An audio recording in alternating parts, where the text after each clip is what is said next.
وقتی که پدر مادر سحر که از تو راضی باشند، دو دروازه از دروازه های جنت برای تو گشاده ایستادگی منتظر تو هستند.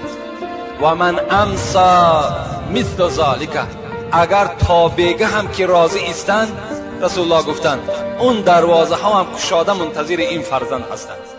و این کان واحدا فواحد، رسول الله گفت اگر یک تش راضی باشد، یک دروازه جنت برای تو گشاده هست.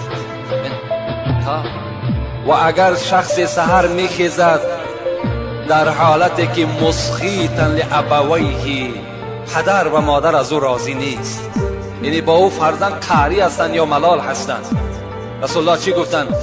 کان له بابان مفتوحان الی النار، دو دروازه از دوزخ برای این فرزند گشاده ایستادگی هست. و من امسا مثل ذالک، اگر تا بگه این پدر مادر راضی نشد، اون دروازه های دوزخ برای این فرزند چی هستند؟ گشاده و منتظر این فرزند هستند.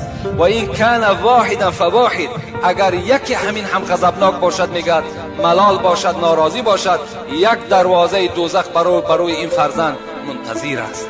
لیکن در دوام رسول الله چی گفتند؟ و این ظلم و این ظلم و این ظلم، 3 بار گفتند اگر چنده که پدر مادر تو ظالم باشد، پدر مادر تو ظالم باشد، پدر مادر تو ظالم باشد.